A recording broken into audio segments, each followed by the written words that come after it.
What's up, everybody? Welcome to another episode of Game Dev Unchained, the #1 game development podcast about game development and the lifestyle thereof. I am your host, Brandon Pham, and with me, joining me, not just one, but two special guests, Andrew and Roman. How you guys doing? Awesome. Very cool right now. All right. So this is the part of the podcast where I ask our guests, which is both of you, yourselves, to introduce yourselves to the listeners, viewers out there, who you are, where you've been, where you're heading, all the good background information real quick, just to kind of get us started. So I think you can make. Yeah, I can make. So I'm a programmer in our company, Tomato Fantasy Games, programmer and story writer. So I have quite long story how I get there. The main thing is we met with Roman in our university times and found out that we both interested in games, in making. I was playing games a lot in school time, but after that I just wanted to go in real life and forget about it. But after that, my passion returns back to me.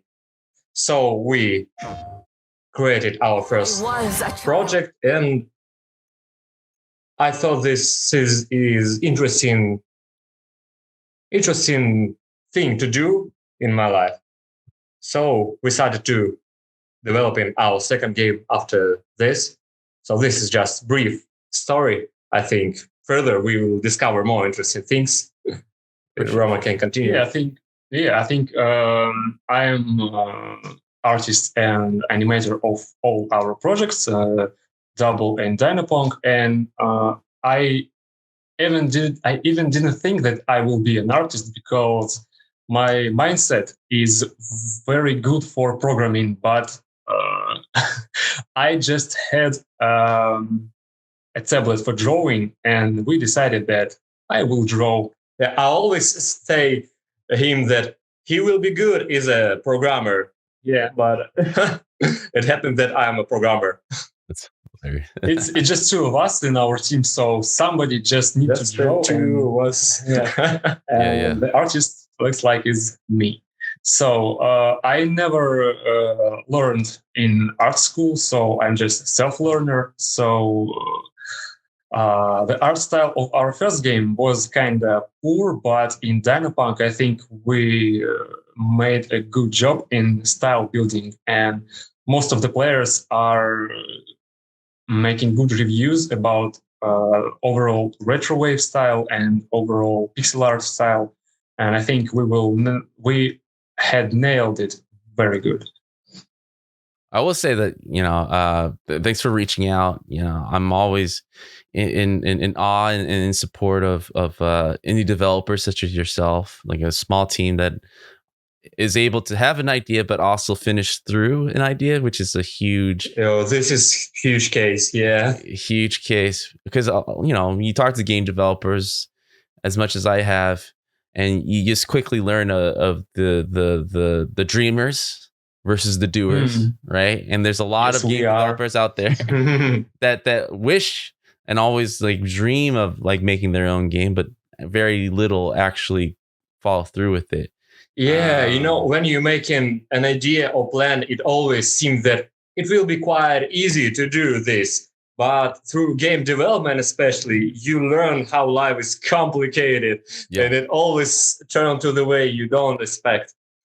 Yeah, definitely. Like there's just, I think a lot of it, you guys seem like young guys. I would love to kind of ask your age, but before that, I do see as developers get older, real life stuff happens. They get girlfriends, get married, have kids, like all these other things they rather spend their time doing.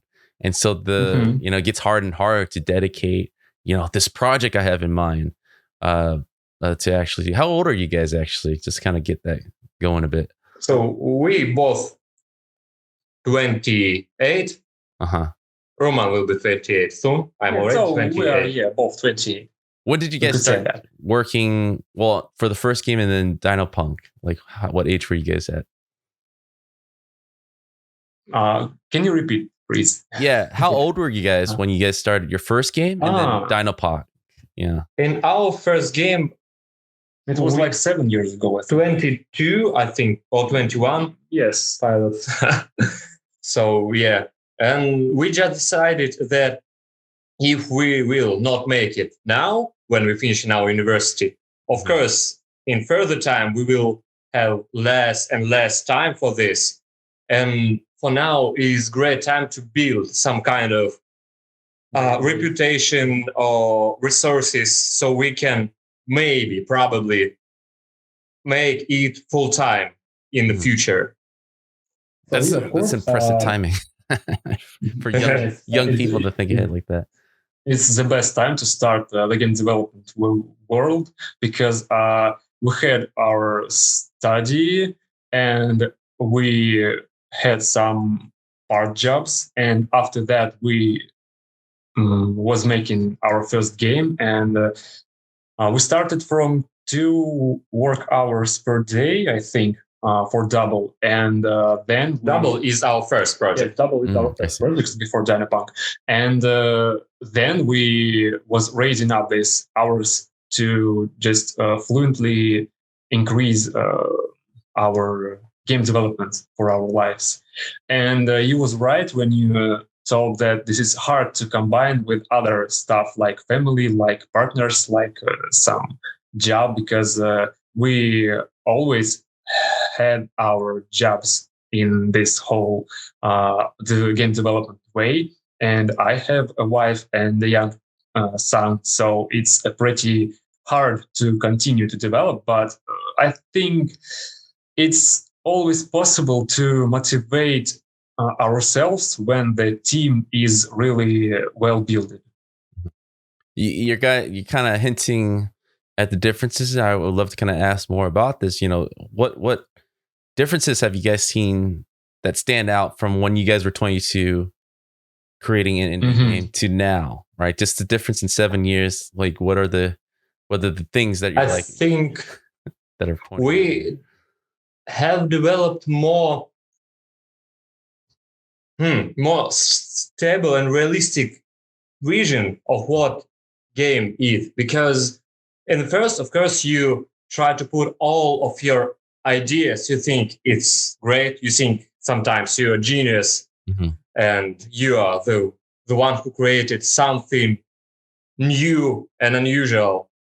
And when you try to bring it to real life, you notice that some ideas just won't work, and some ideas were here always, and some people did this thing better, and all these things. So the bad thing I think we learn from these years is to think realistically on our ideas, because game development is always about fantasizing, interesting concepts, playing, and you need to put this to real life frames and other achievements of other people who did this very well, better than us, and teach from them, not be in our bubble.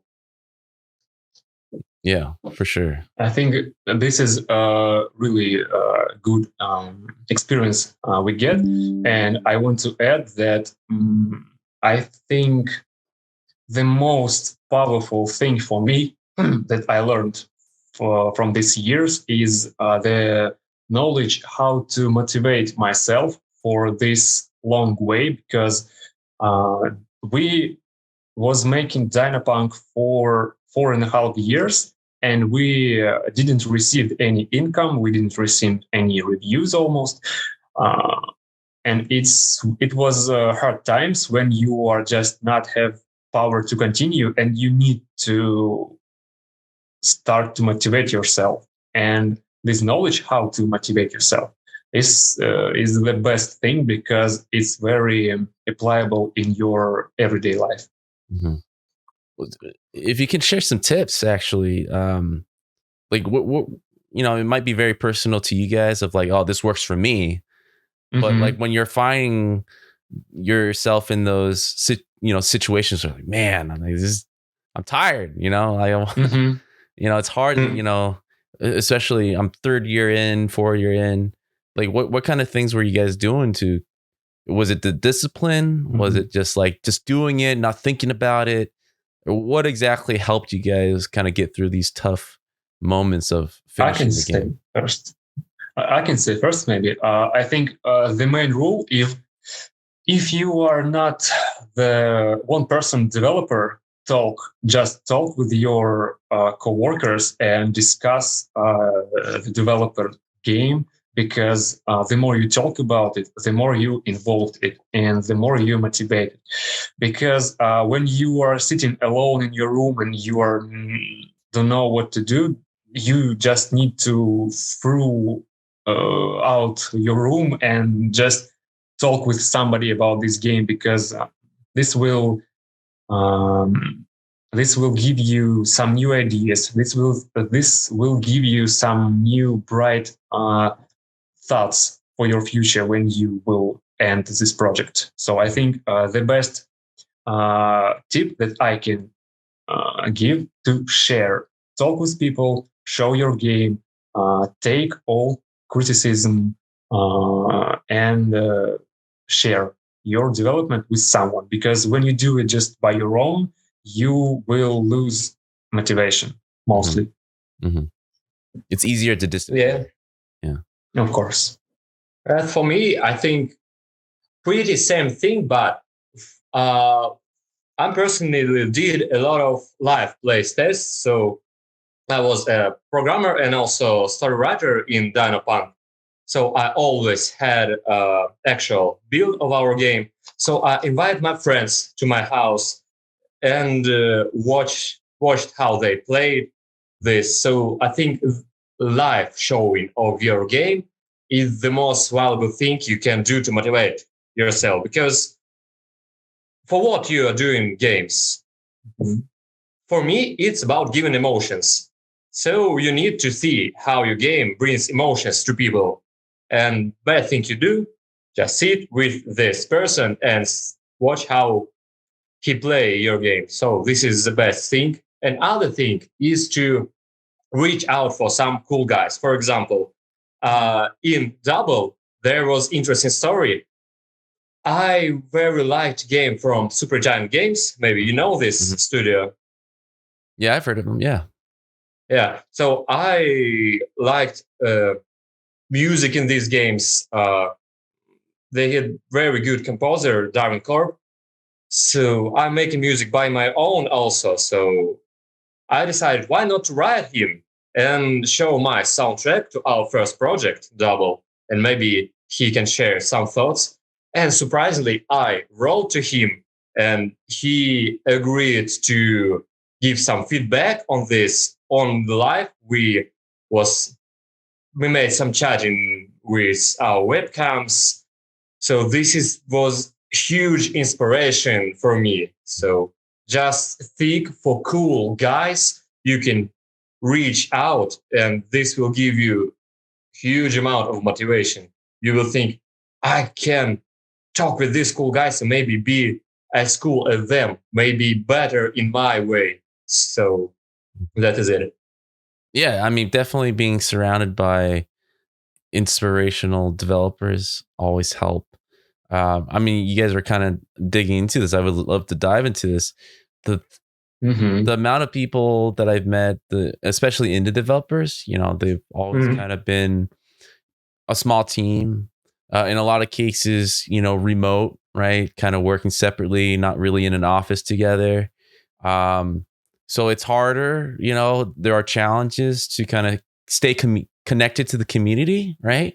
Absolutely. So were there different ways besides inviting friends over, playing the games? Were you guys involved in local game dev scenes in your area? Were there social websites that you guys were constantly in there, just kind of feel like you're part of, you know, just having this part of community that you can rely on for feedback and suggestions? You know, motivation. Honestly, this was not given for us enough feedback. For example, in social activity, when we had post some on Reddit or other stuff, we had some upvotes, but this was not huge inspiration in this.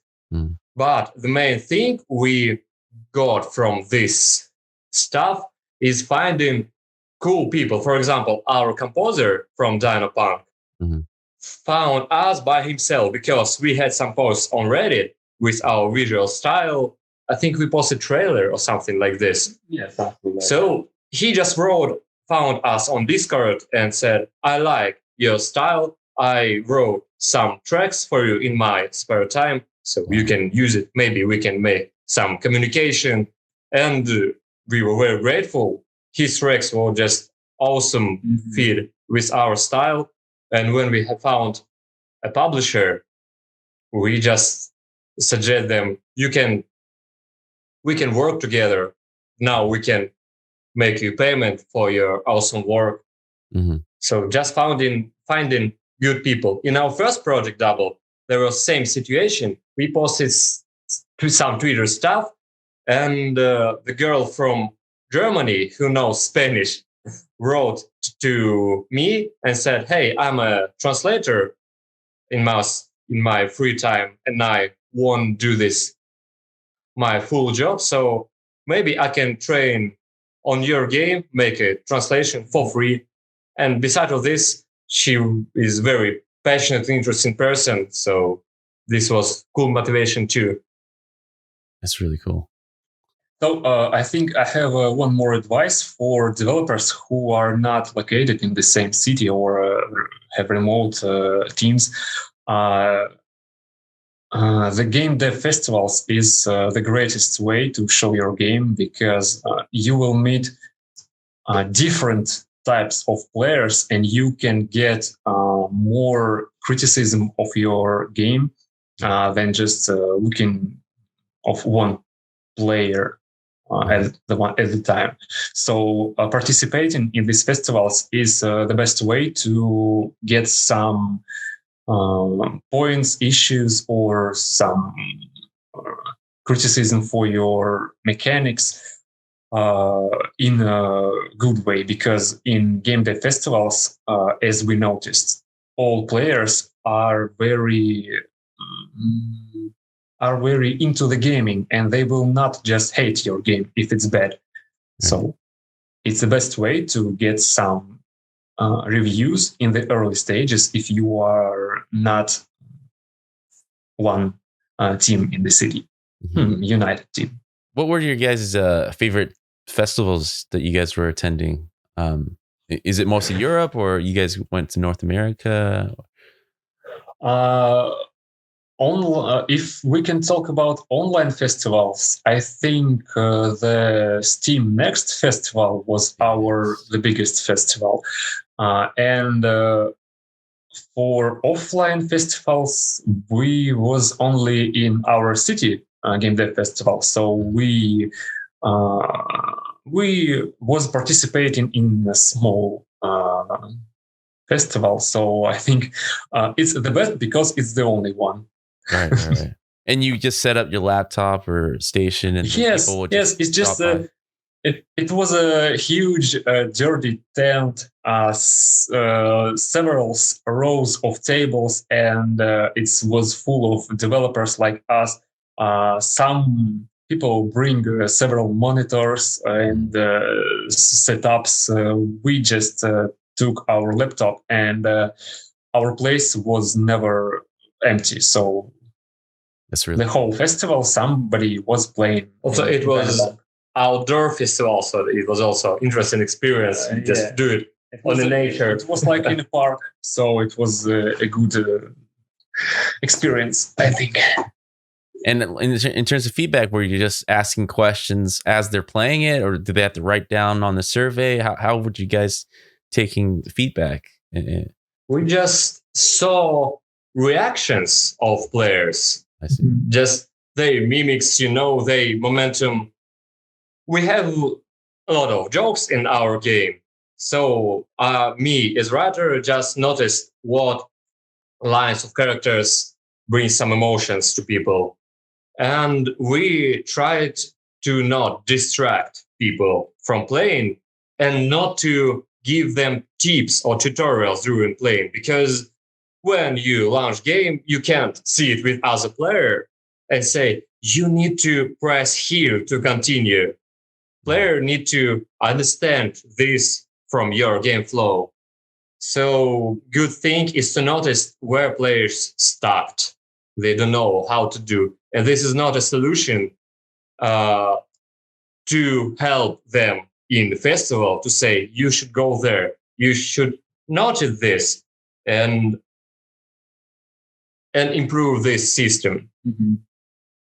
And then when they just ended to play, we had a small talk with them. So just, what do you like? What do you don't like? How is your feeling about the game? And it's cool that we often get the same reviews. It's just light, fun, ironical story, good art, good writings. And we've got some criticism on art, and one person was very interesting guy.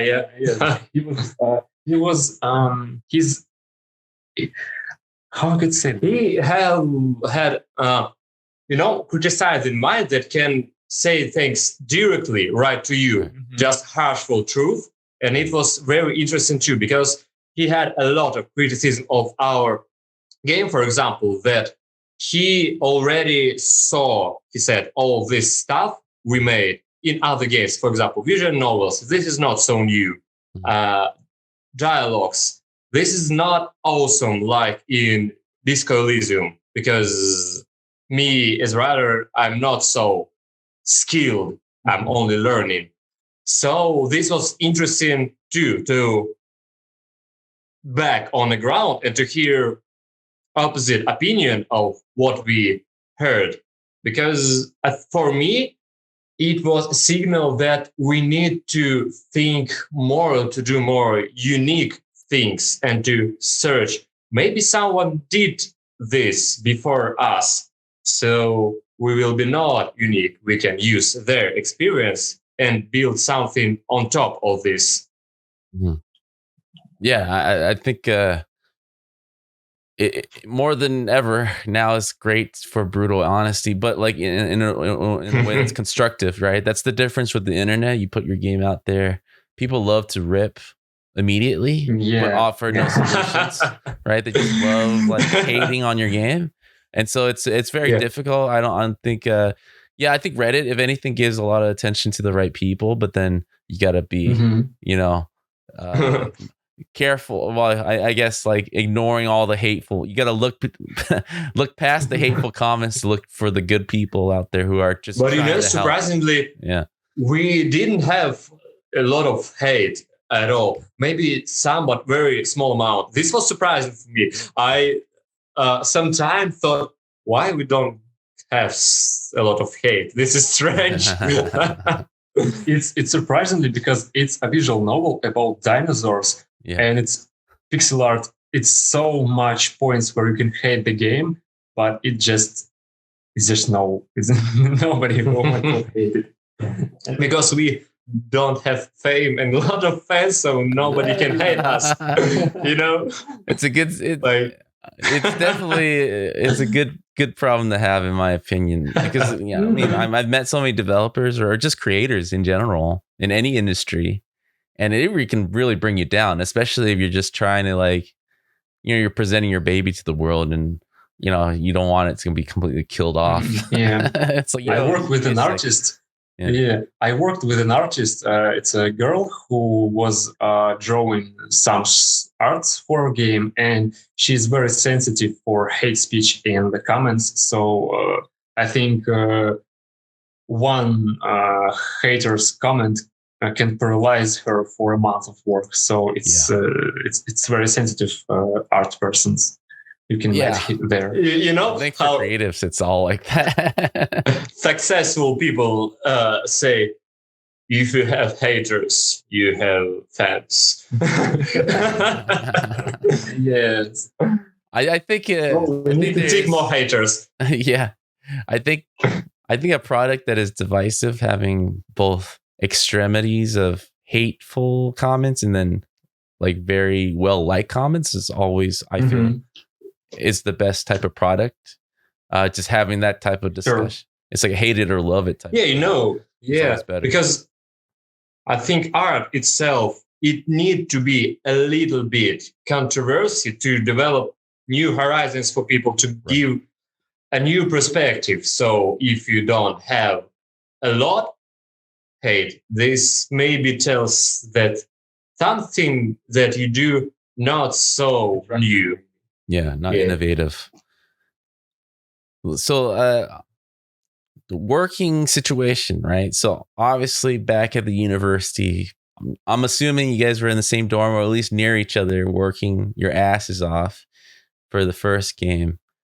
Fast forward 7 years later, I'm assuming you guys are living separately together. I mean, I don't know what the situation is, but like things are obviously different, right? Working on a game. Can you kind of explain the differences? Just, how are you guys communicating day to day versus how it was back then? Is it easier? Is it harder? What kind of adjustments you guys are making now? Like life is happening with the kid and being married and everything. I think the most time of the development, we were in the same city, but for a year or half of a year, we were in different cities, and this time was very hard to communicate because when we are having these meetups, we can discuss and we can create more ideas with the personal meetings. So right now, we are living in the same city again, and it's more helpful to communicate because we can meet every 2 weeks, every 3 weeks, just to discuss some ideas, just to resolve some game dev problems. And this is very handy to make these meetings more often because when you are a separate team, this internet talks is not the same like personal meetings. Right. I would like to ask you this because we're living in a time, at least in the States, right? There's because of the pandemic, a lot of people are working from home, but now we're switching basically back to the office. A lot of people are going back to the office for a lot of the reasons you guys are talking about, and there are still a lot of resistance on this side. Saying that remote works, it's fine, nothing's wrong with it. But it's always interesting to kind of hear the originators, because I do, at least for the game industry, indie creators like yourself, your team are the original remote workers. A lot of these teams, smaller teams, are in different countries, different cities, because you're just trying to get the right people, but they don't always live next to each other. And now that you guys have experienced kind of both things, if you have let me propose this, like if you guys had a choice where the wife is fine, the kids are fine, or your own personal situation didn't matter as much, if you guys had a choice to be in an office together to work on Dynopunk or the next game, would you guys choose that 100%, or would it be more hybrid, or would it be just the same as now, like this is fine? I think for me, we'll work hybrid thing. So maybe meeting 2 days a week in office so we can discuss some things live and we'll be on the same track. But all other 3 days we can work remotely. Something like this. I can say that me personally is a remote worker from my heart. Because all my life I remotely worker, and I agree that 2 times per week it's a good amount of meetings to stay in the line of development. So if we can meet in some coworkers or some rent office, it will be just perfect, I think, because a special place with this soul of game development will bring the needed vibe of game development, I think.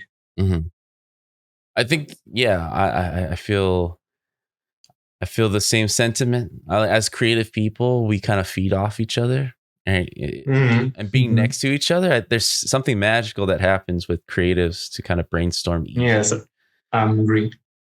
Yeah, and sometimes it's the right motivations to kind of kick back. Goes, oh yeah, this is why we fell in love with this idea. It's just we're smiling, we're laughing.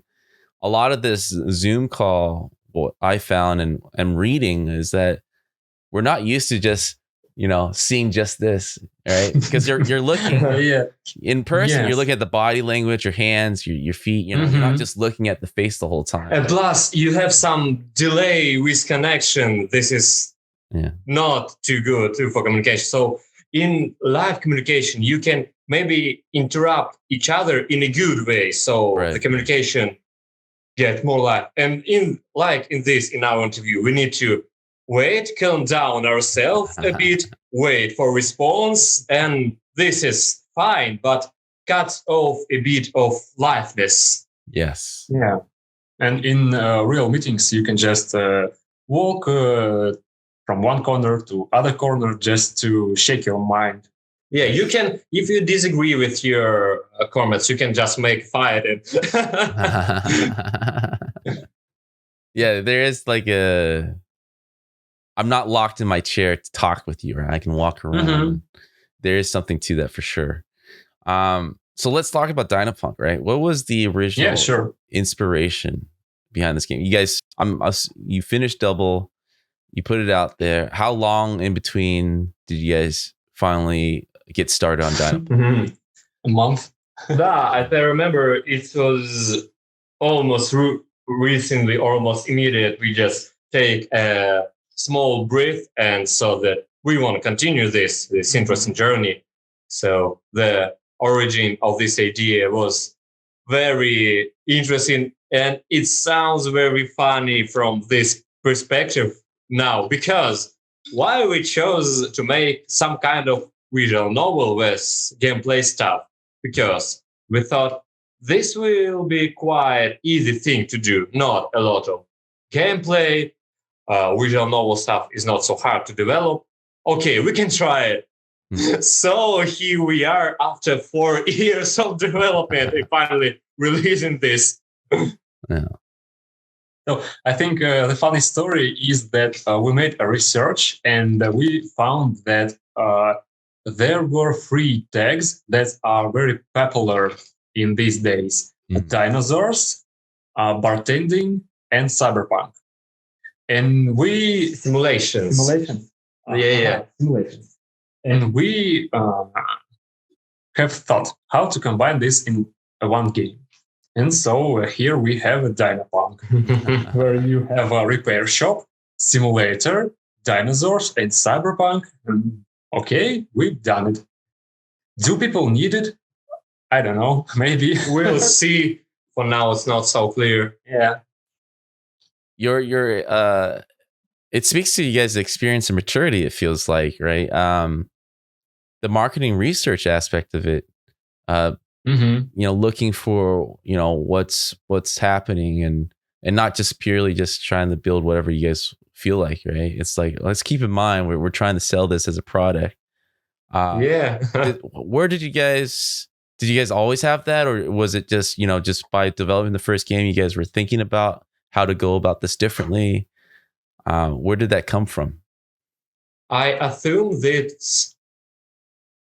this have come after our first project, because maybe Roman can correct me, but as for me, I see we put a lot of our efforts and heart in our first project, and we saw that it not gain much attention, not gain much sales, and we became to think why we put so much efforts.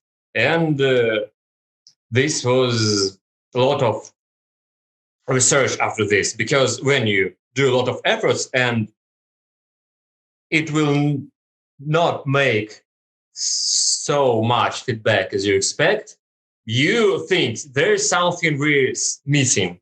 So this is a huge, maybe negative experience, but I would not say that it was negative. It just was impactful.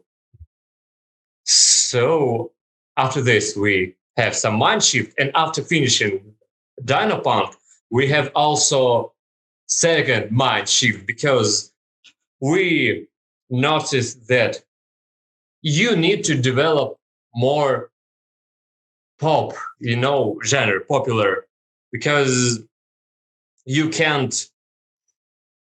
need to know that most of the people play game not for only unique stuff. They just saw some similar stuff they play sometime, and so they think, okay, this is something usual to me. I don't want to push myself so hard to learn new thing. I just want to relax. Mm-hmm. So you need to notice some popular things, and only after that, you can add something unique on top of that.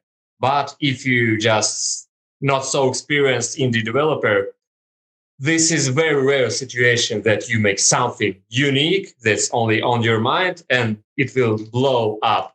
People will be just scared of your uniqueness. They will not want to learn something totally new because games is just hobby, spare time, and not hard work for players. Yeah.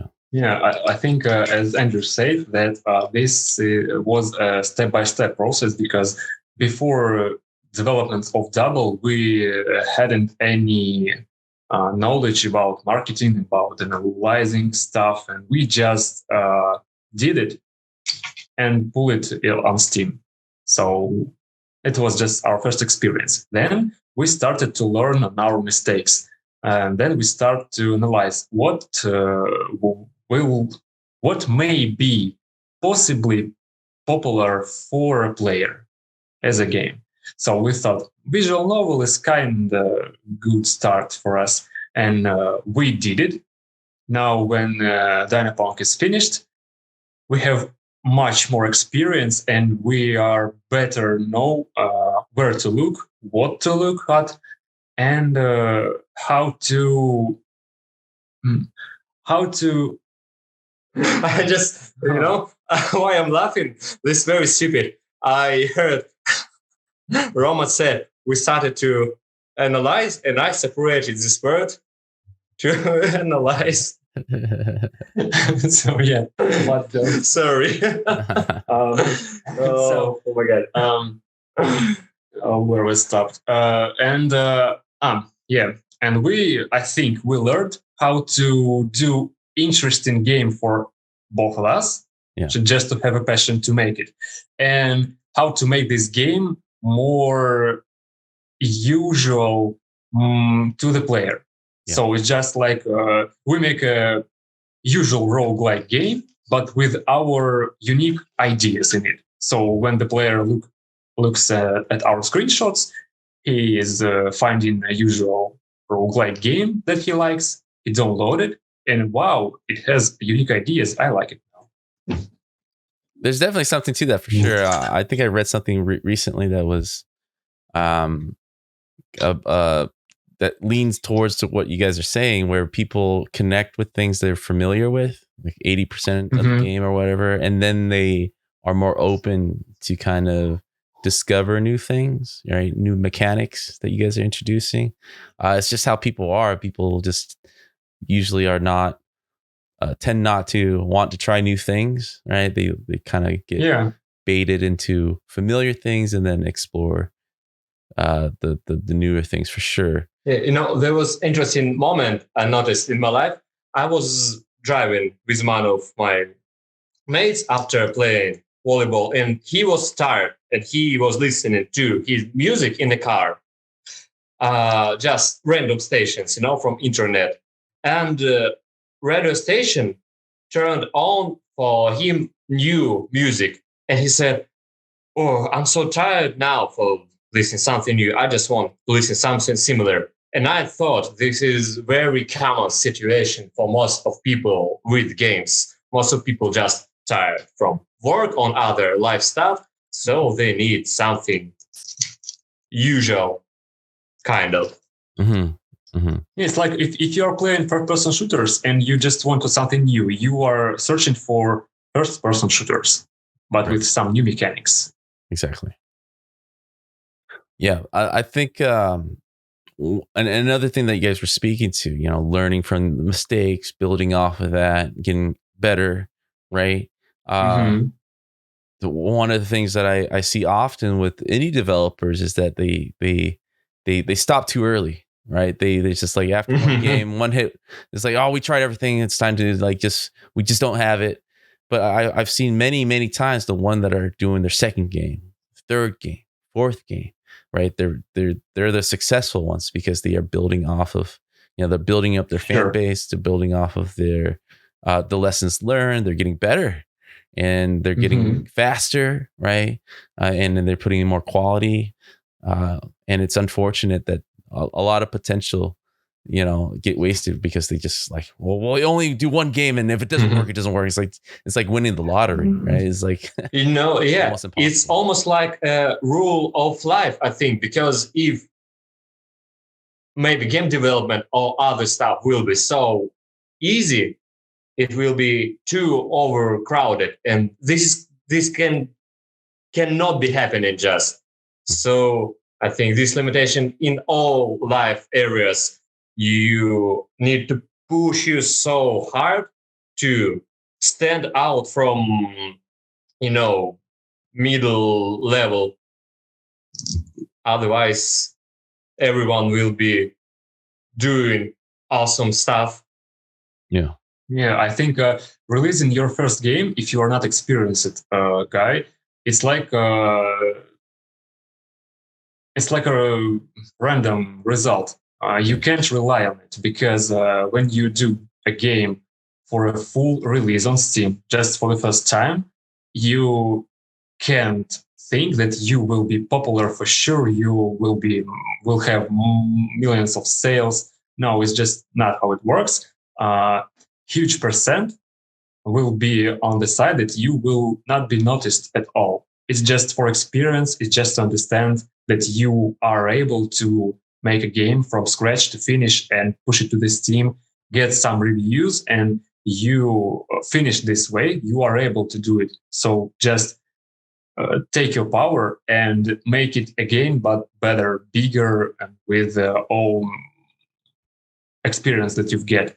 If you are just relying on your one game, I will try it. If it's not, I'm go off with development. It's not a serious thing.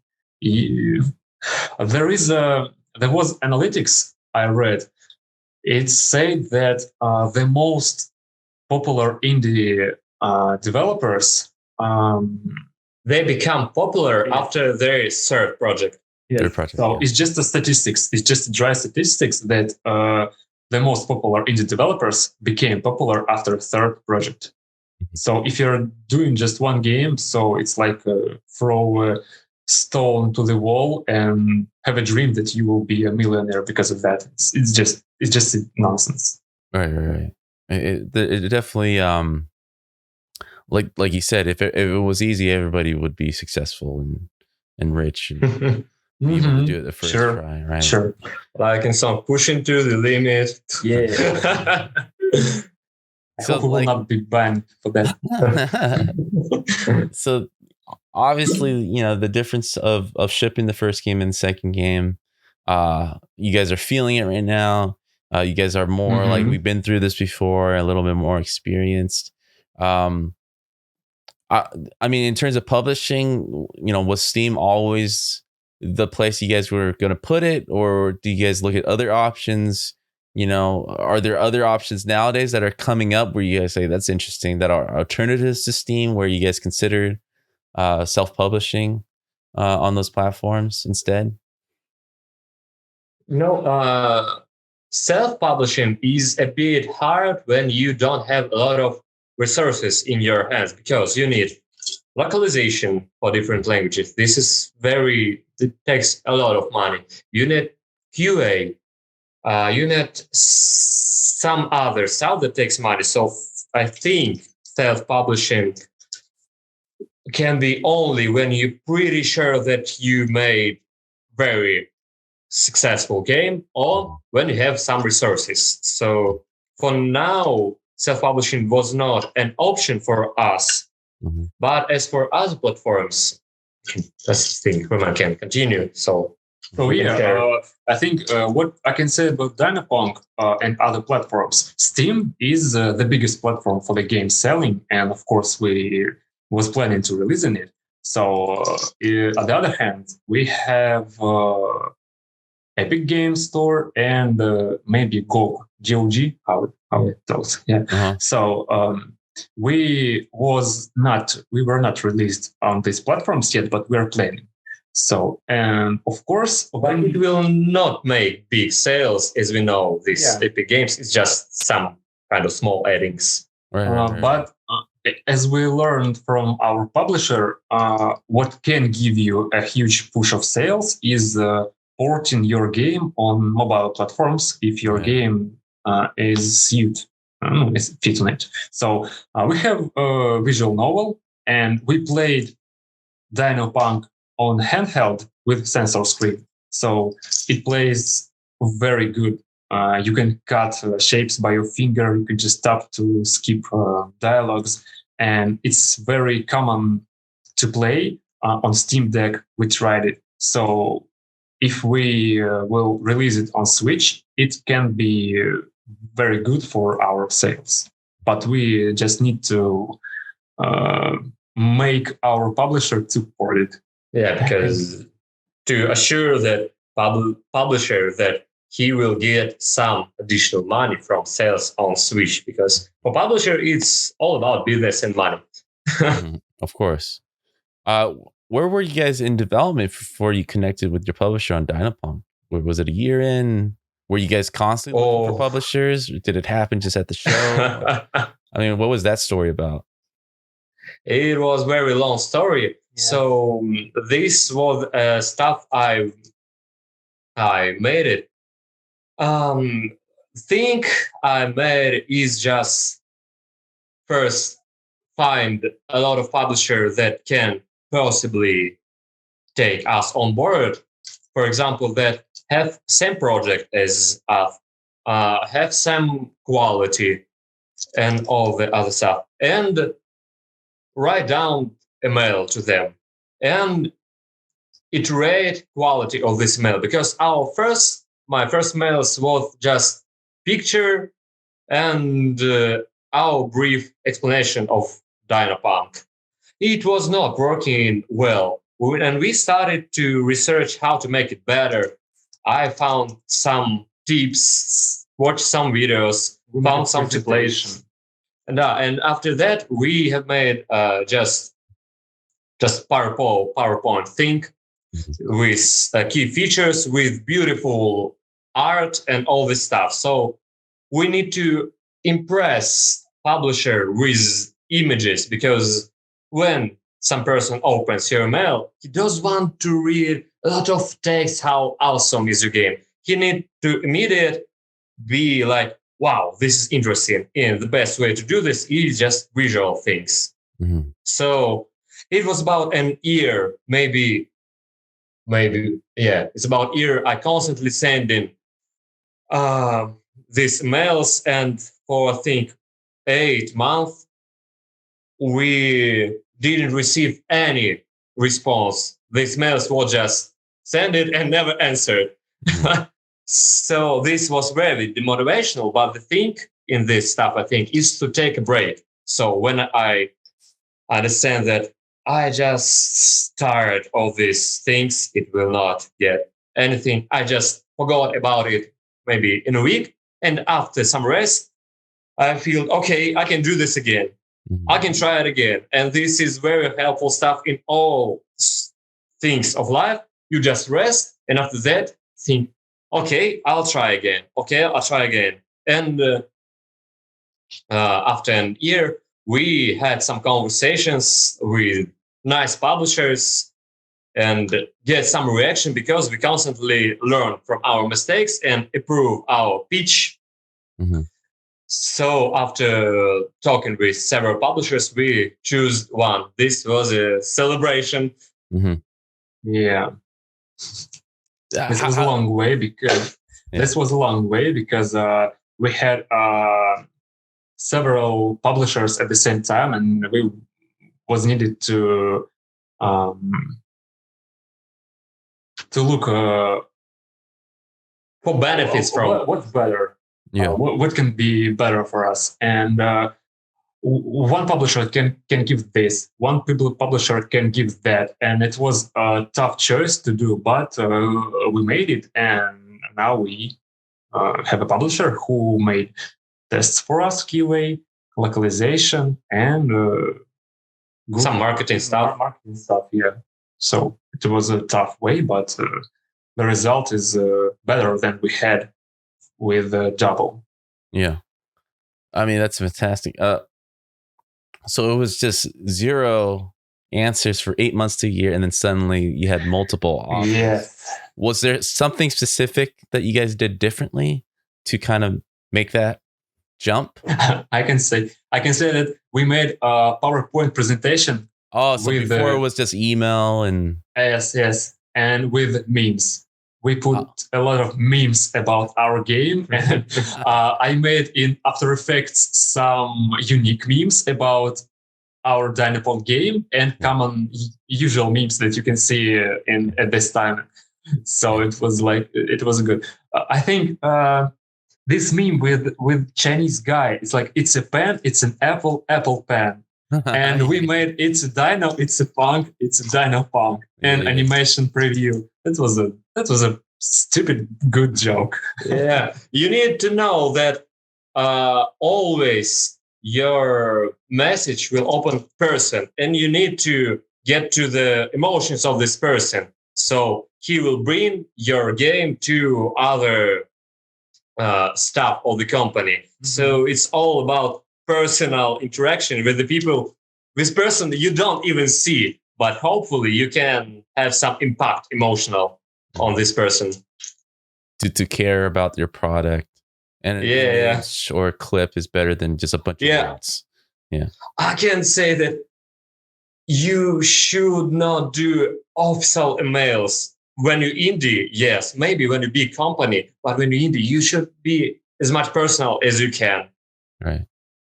And I can be sure that most of our contacts starts the dialogue with the phrase "I love dinosaurs," and I think the most talks with developers were because of that reason. Because the person who read our emails just loved dinosaurs and just go to CEO and say, "This game is good. It's about dinosaurs. Let's publish it."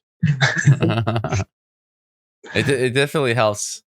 It's a weird, I mean, you put it out there, you know, there are people that connect it more than others, and the unbelievable ability for you guys to keep trying, and I think the adjustment was what made it work finally. But that only can happen through experience of failing and then taking a second and not work. Take a rest. Always take a rest when you're tired. Just not put yourself on the wall. Take rest, and only after that try again.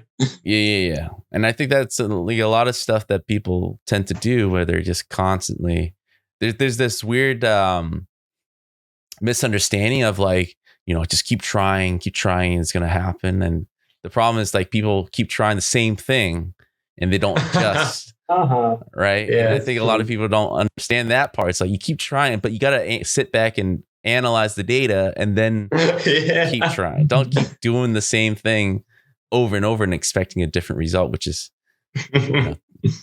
definition of insanity, right? So we had a thought several days ago. We had a thought that the better result you get when you think and do at the same time. You can just do, and you do the same over and over again. And you can think and you just do nothing. But when you think and do, you can get a really good result of it. Definitely. So deep philosophy stuff, you know. Think about it. This is fantastic. I feel like the industry are driven by innovators, by smaller teams like yourselves. All the big games nowadays, like Warzone or whatever, kind of take the concept from small indie developers. You know, PUBG came from a mod, right? So, and then obviously spawned Fortnite and Warzone and all these battle royale games. You can say that to almost every big game that's out there right now. They kind of borrow from innovators, and a lot of it's from smaller teams going through these trials of hard work and figuring out something unique and then putting it out there. And then, when it becomes successful, the big guys steal it. But yeah, you need to remember the one who that thing receives $10. The one who can sell things receives $100. Yes. It's a golden rule. Yeah. Well, I want to thank you. We have hit the hour mark. Hopefully, it was painless. It was very pleasurable. Yeah, and this is the part where I actually shut up and hand the mic over to you guys, so you can talk directly to the listeners and viewers out there about whatever you want to talk about. The game. Bring attention to a particular topic. The mic is yours for you guys to kind of talk directly to the people out there. Sure, it's cool. I think we can make some good advices for starter developers. Just simple tips. You can start and I will go. Yeah, I think I can recap myself because as we said earlier, it's not a common thing to become popular from your first game because you saw that some Undertale game was popular, that PUBG was popular. Mostly, as a game developer, you will not become this kind of developer. So you just need to be prepared to make game development as your everyday hobby for the first time. And then you have a chance to make this as your everyday job with a good profit, with a chance to develop a study and to hire some freelancers. But for now, and for several future years, if you don't have a good budget, if you don't have a good team, if you don't a CEO of Ubisoft company, you just need to go through this experience and to be prepared that this experience will be hard sometimes, and you need somebody to talk about that. So I think open mind and ready for the hard parts is the best key for the good future of your game development life. Yeah, you said pretty much stuff I want to say, but maybe I can say it from the different angle that you as a creator always find yourself in a bubble. You can think that your game is awesome, or maybe you can start with some ideas that will not work. So I think all the creators tend to do this kind of mistakes. So you always need to search for feedback from other people and always want to improve yourself and your game. No, it's good to make it some kind of lifestyle, constant improving to enjoy this. It shouldn't be think like, oh God, my game is so bad. I had some mistakes. I don't know what to do. You need to accept this and get enjoy from this. You show someone your game, they said this stuff is not understandable, this is messed up, and you should say, wow, this is great. I can improve and get enjoyment of this because you make better game. You make from yourself better specialist, maybe even a better person in some kind of way. Mm-hmm. So always changing in a better way and always try to look at what you do from other people's perspective. I think that's all. Yeah, that's a good point. And one more thing, I think I can say that it's a very helpful thing to love to solve problems in your life, in your game dev, in your study, because when you are passionate of solving your problems, you are not afraid of it.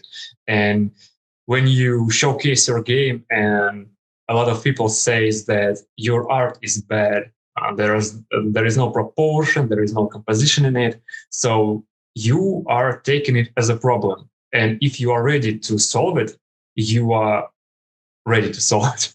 You will not get mad at it. You will not stuck in yourself. You just know this is problem. I know that I can solve a problem, any problem, and I love it because after solving it, the game will be better. I will be better, and I'll get experience that will help me to build better games and maybe become a better person in general. So don't afraid to make mistakes, learn, and that's cool. You will be a better person, I think. I hope. And have fun. Of course. Game development is a hard time, but have fun. Yes, have fun. I think that I find myself I'm a little older than you guys, but like I found myself throughout my career, I'm trying to get back to basically my college self, you know, why I got into games, basically. Because so are you way, indie developer by yourself too? No, so I'm going back to that. So I run a studio now, but like I spent my years being like in AAA basically, you know, because that's you know, that was you know, back then, right? But I kind of lost my way because in college I've always just wanted to create my own game, right? I mean, that's why we go into games. It's like we didn't go into games to like I want to create games for other from other people's idea. I want to create my own ideas into games, right? But I spent a good amount of my years helping other people make their games, and then I'm finally going back to my college self where I'm like, oh yeah, I kind of want to make my own game. It's never late, you know. It's never late. That's you can start it. You can bet it at any time, and it's good that it's very good that you are feeling as an artist after this years. It's finding myself. The thing, in the way you can, you will get enjoyment if you will get to this. Just doing it will. That's why it's never too late because it's just like process. You can be maybe 40 years old if you enjoy this fast. It doesn't matter how old are you. Right.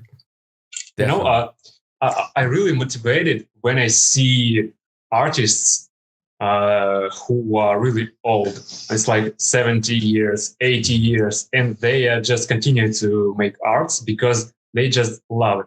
And I don't know, I feel like they feel themselves young when they do it because it's like you live doing what you want, and this is the best life you can get.